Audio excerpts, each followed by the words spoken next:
ना बाहेर निघणार ती स्वतः बनवते बघ. पाला खाते ते हिरवा, आळ्या आहे त्या पांढऱ्या आणि धागा देते त्या पांढरा.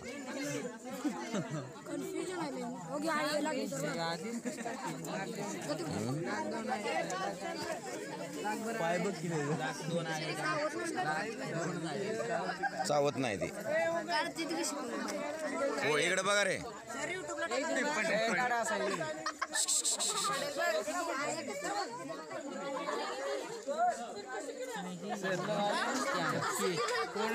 ₹500 किलो प्रमाणे जाते. हे कोशी आहेत का? कोशी पांढरे 500 कापसासारखा आहे.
विभागाअंतर्गत त्यांनी आपल्याला आज रेशीम उद्योग व्यवसायास आपण प्रत्यक्ष भेट दिलेली आहे.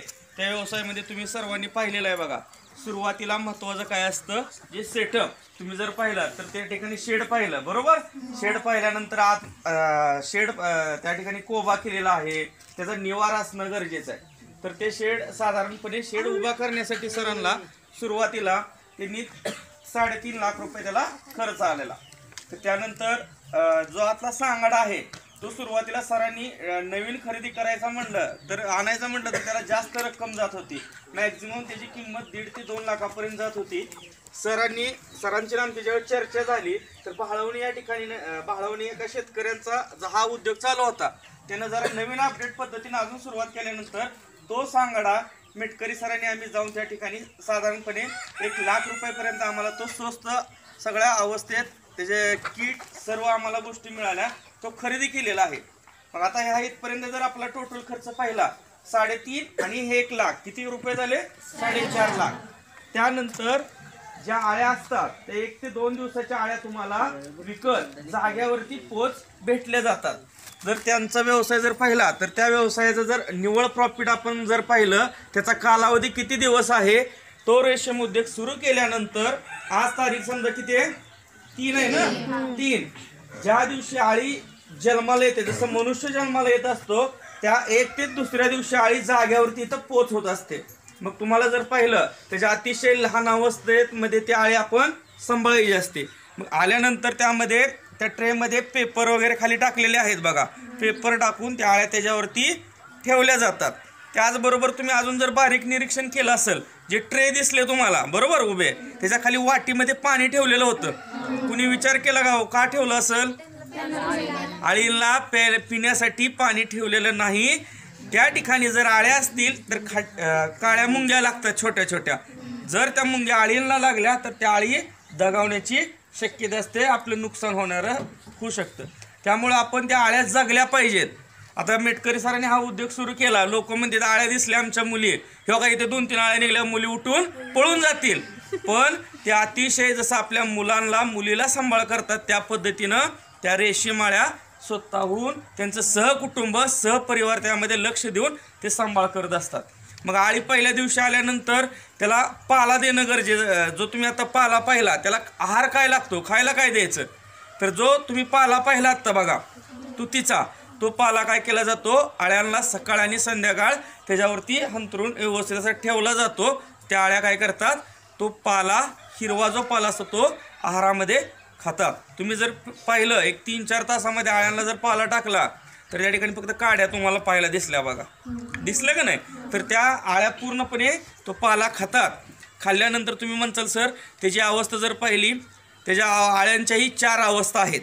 प्रौढ अवस्था, जसं आपण जन्माला आलं का आपली एक बाल्य अवस्था असते, बरोबर का, त्यानंतर तारुण्य अवस्था असते, परत मग म्हातारपणामध्ये आपले अशा 4 अवस्थेमध्ये आपण जातो मानसशास्त्राप्रमाणे. त्या पद्धतीनं आळीमध्ये पण सुप्त अवस्था ही शेवटची अवस्था असते. सुप्त अवस्थेमध्ये ज्यावेळेस ती आळी जाते आता, तर जो तुम्ही कोश पाहिला ती पाला सतत खाल्ल्यानंतर स्वतःभोवती ते पांढरा दोरा आल्यासारखं आलेलं होतं, ते अंगाला गुंडाळून घेते आणि आज तिचं जीवन आयुष्यमान संपवते. म्हणजे तुम्हाला समजलं, तो कोश तयार होतो त्यासाठी त्या आळीला स्वतःचा जीव गमवावा लागतो. आणि तो जर कोश पाहिला तर त्या कोशाची विक्री साधारणपणे जाग्यावरती इथे येऊन 550-600 रुपये किलोनं त्याची विक्री होत असते. जर आत्ता पाठीमागचा विचार केला सरांच्या त्याचा एकंदरीत खर्चाचा, तर हा जो लॉट टाकलेला आहे त्याला साधारणपणे सरांचे 11,500 रुपये हा खर्च आलेला होता. त्या आळ्या वगैरे सर्व त्या ठिकाणी आणलं, त्यानंतर ते स्वतःहून त्यांचा मुलगा, त्यांची पत्नी, ते सहकुटुंब त्याला दररोज सकाळ संध्याकाळ 2-2 तास वेळ देतात. किती? सकाळी 2 तास, संध्याकाळी 2 तास. मग त्याला जर पाला वगैरे टाकला व्यवस्थितपणे ते निवारा करतात. 40 ते 45 दिवसामध्ये त्याचा पूर्णपणे प्रॉफिट पाहिलं तर ते साधारणपणे 60 ते 65 हजार रुपयेपर्यंत जातं. आपला खर्च किती होता? 11,500. मग 60 हजारामधून तुम्ही 65 हजारामधून 11,500 वजा करा, किती राहिले? 54,500. ठीक आहे, आपण 54,000 धरू. तर 40 ते 45 दिवसामध्ये निव्वळ प्रॉफिट त्यांना 54,000 रुपये राहतं. पण त्याच्यासाठी मेहनत ही तेवढी गरजेची आहे. त्याचबरोबर अगोदर त्यांनी इन्व्हेस्टमेंट केलेली आहे, बरोबर का. ते पत्रा शेड असेल, खाली कोबा असेल, पूर्णपणे त्याला लक्ष देणं गरजेचं असतं. तर त्या आळींना आजार पण येत असतात. तुम्ही म्हणता सर त्या आळ्या सांभाळल्या म्हणजे काय रोग वगैरे येत नाहीत का, तर त्याच्यावरती ग्रासरी नावाचा रोग येतो. ग्रासरी म्हणजे काय, तर ती आळी जर सरळ तुम्ही पाहिली आत्ता तर त्याच्यावरती अशी पुरळ आल्यागत फुटकुळे आल्यासारखं येतात. त्यामुळे त्याच्यावरती पावडर धुरळणी केली जाते. तुम्ही म्हणता सर धुरळणी कशी करायची, बरोबर. तर तुमच्याकडे एक साधा उपाय सांगतो. आपलं बागायदार कापड असतं, त्या कापडामध्ये जर पावडर टाकली, नुसती अशी धुरळत गेला तर ते बरोबर त्या किडींच्या, त्या आळींच्या अंगावरती पडते आणि त्या आळ्या व्यवस्थित राहतात. त्या तुम्ही जे शेड पाहिलं त्या शेडला साईडनं बघा सगळे कागद लावलेले. का बरं लावलेले तो, तर त्या आळ्यांना जर वारं जास्त लागलं तर त्या आळ्या त्या ठिकाणी नाजूक अवस्थेमध्ये त्यांच्या ते दोरा बाहेर टाकून ते सुप्त अवस्थेत जातात आणि आपलं त्या ठिकाणी नुकसान होतं. कोश क्वालिटीचे भेटत नाहीत आणि नुकसान होण्याचं कारण असतं. त्यामुळं ते व्यवस्थित पॅक बंद केलेलं आहे. ह्याच्यामध्ये जर तुम्हाला त्याच्यातनं शासकीय योजनेतनं खादी ग्रामोद्योग ह्याच्यामार्फत त्याला 50% अनुदान शेड बांधकामासाठी दिलं जातं. जे आत्ता सरांनी शेड जी उभा केलं आहे त्याची कागदपत्र आपण जर दिली, अल्पभूधारक शेतकरी असाल तर त्या शेतकऱ्यांना 50% अनुदान शासकीय योजनेतनं मिळतं. तुमच्या काय अडचणी असतील तर तुम्ही आता इथं विचारा.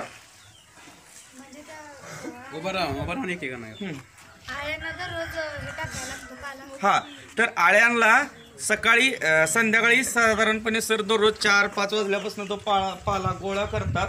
संध्याकाळी ते सहकुटुंब सहपरिवारासह ते 8-8:30 वाजता सर्व त्या आळ्यांवरती पाला टाकतात. सकाळपर्यंत त्या ठिकाणी पाला आळ्यांनी खाल्ल्याला पूर्णपणे तुम्हाला दिसून येईल. 2 तास आणि संध्याकाळी 2 तास त्यांना खाद्य द्यायचं.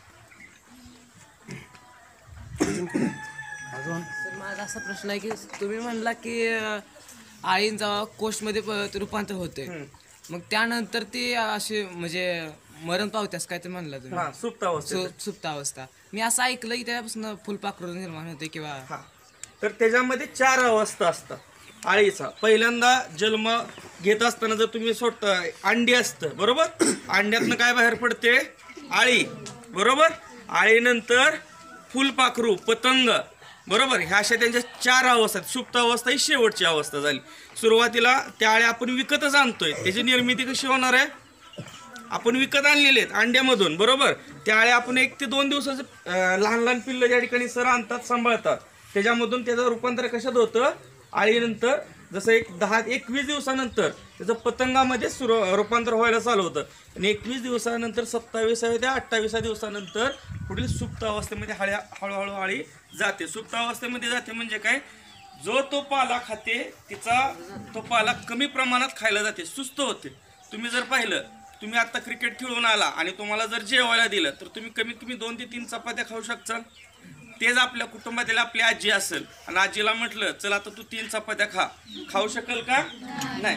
तसं त्या आळ्या ज्यावेळेस सुप्त अवस्थेमध्ये जातात त्यावेळेस त्याचा आहार कमी येतो.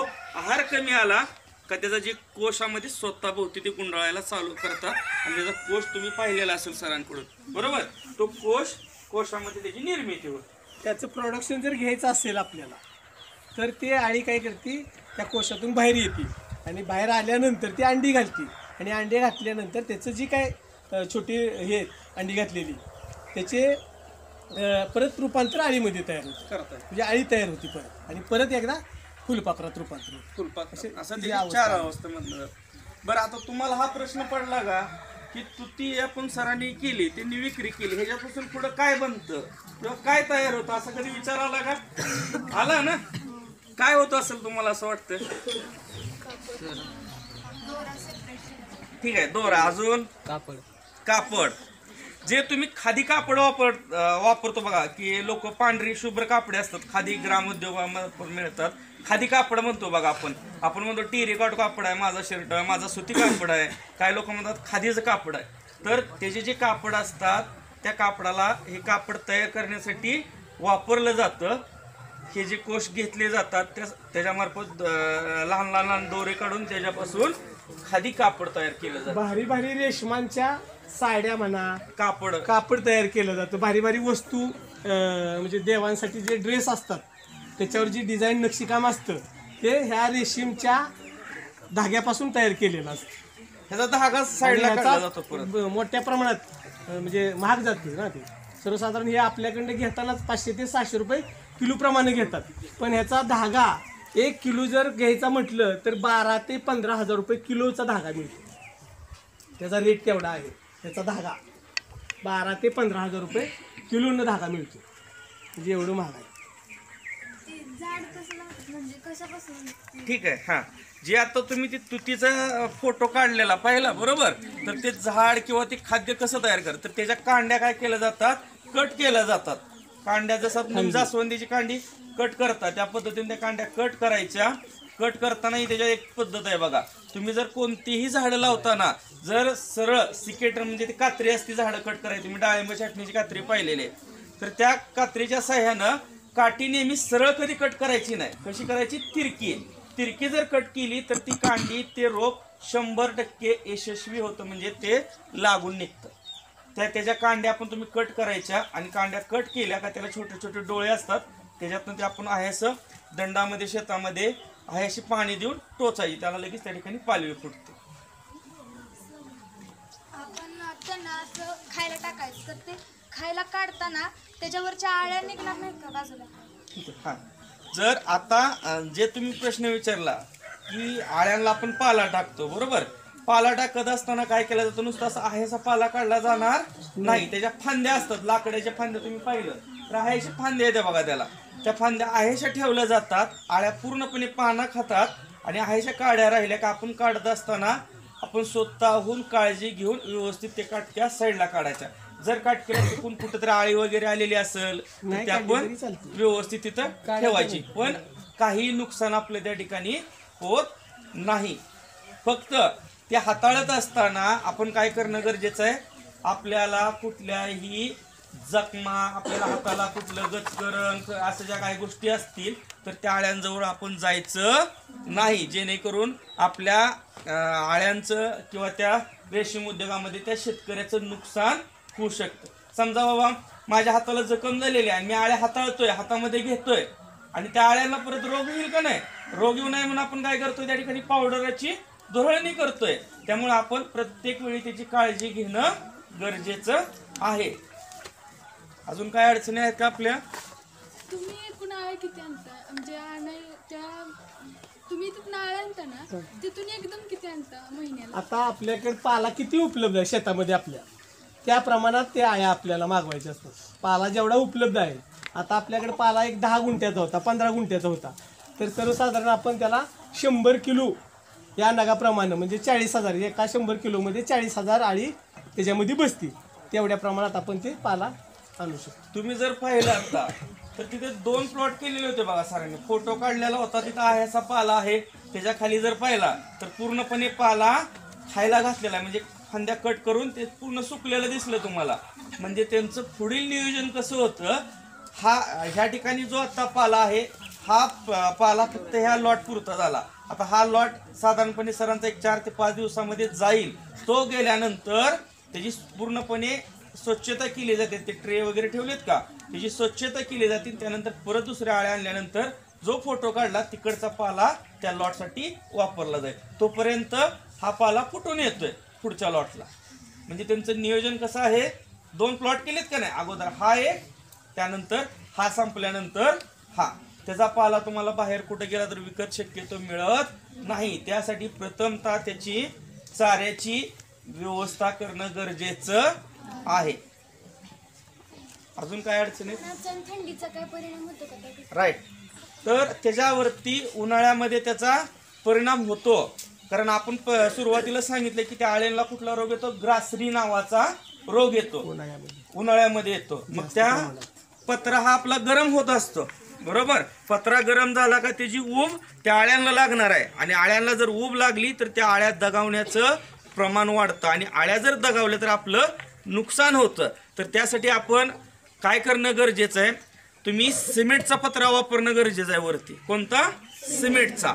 जर सिमेंटचा नसेल, आता सरांनी आपला पत्र्याचाच वापरला, त्यांच्याकडे अवेलेबल होतं, पण ते काय करतात उन्हाळ्यामध्ये ऊसाचं पाचट वरती पूर्णपणे टाकतात, म्हणजे पत्रा आपला काय होतो का, गरम एवढा होत नाही. आलं लक्षात? आणि त्यानंतर थंडीचा प्रश्न एक विचारला, बरोबर.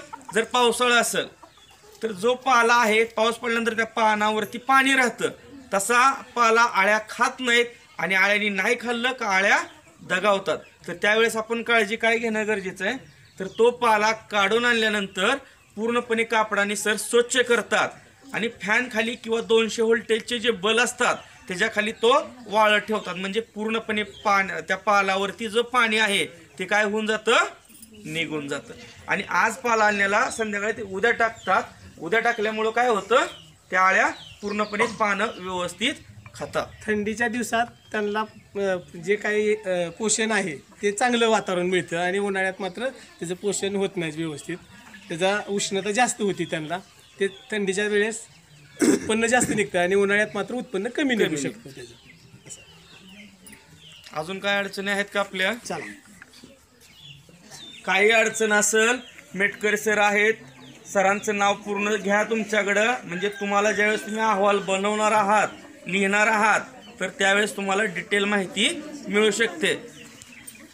त्या आळीचं नाव काय? रेशीम किडे म्हटलं जातं त्याला. हा, रेशीम किडे म्हणतात. हा. रेशीम तयार करते म्हणून तिला रेशीम किडे म्हणतात. त्या तुतीच्या झाडाला लाल लाल असतं ना काहीतरी. तुती येते त्याला खाण्यासाठी, तुती येते, ते लाल असते, लाल नंतर काळी तयार होते, ते खाण्याला पोषक आहे. ते सर्वसाधारण त्याची जे तुती आहे ते 400 ते 500 रुपये किलो प्रमाणे विकत जाते. त्याचं पण आहे मार्केट, पण ते कोण करू शकत नाही. ठीक आहे. तुमच्या अडचणी असतील तर टेक्निकल विभागामध्ये मी आपल्या शाळेमध्ये आहे, शुक्रवार शनिवार आम्ही असतो. तुम्ही 9वी ब विद्यार्थी टेक्निकल आहेत, अला टेक्निकल नसेल नाही, बरोबर. तर त्यामुळं तुम्हाला जरी काय अडचण आली तर मेटकरी सर पण त्या शाळेवर आहेत, मी तिथंच आहे. तुम्ही कधीही या, आम्हाला विचारा, तुम्हाला डिटेल माहिती दिली जाईल. आत्ता ज्या ठिकाणी आपण भेट दिली त्या शेतकऱ्यांचं पूर्ण नाव तुम्ही लिहून घ्या. सर तुम्हाला त्यांची माहिती देतील, नाव, त्यांचा मोबाईल नंबर. उद्या तुम्ही शाळेत गेला की तुम्हाला त्याचा अहवाल तयार करायचा आहे. कुठं भेट दिली, मी चाललोय पंढरपूरला पण मला पाठीच वाचता येत नाही, कुठल्या एसटीत बसायचं, असं चालणार नाही.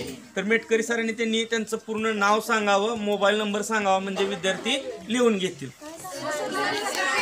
ऐका सांगा sir. Bharat Tukaram Metkari, mobile number 7756096603. स्पर्धा परीक्षा, सामान्य ज्ञान, शेअर बाजार व तंत्रज्ञान, आरोग्य व कृषी विज्ञान, योग, क्रीडा, कला ज्ञान यासाठी सबस्क्राईब करा मराठी चॅनल A1 एज्युटेक सोल्युशन.